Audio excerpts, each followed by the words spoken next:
gagawin namin. Kisame na naman. Ano lang siya guys, nalit lang siya. Ito kasi yung pabahay siya dito sa Arendal. Yung ganyan guys, pero ito na, ano na. Ngayon na yung mga materialis guys. Ayan si Papa Dudong.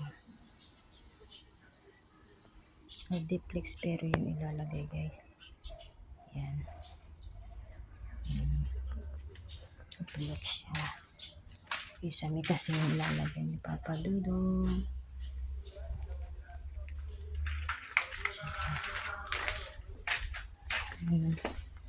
Ayan na si Papa Dudong. Ayan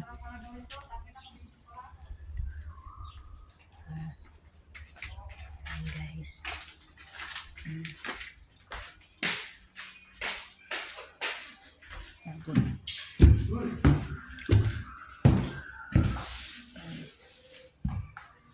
Batas-batas pa yung mga ano yan, ayusin pa yan yung Papa Dudong kasi yung gumawa. Ayan guys, pabahay kasi siya ito guys.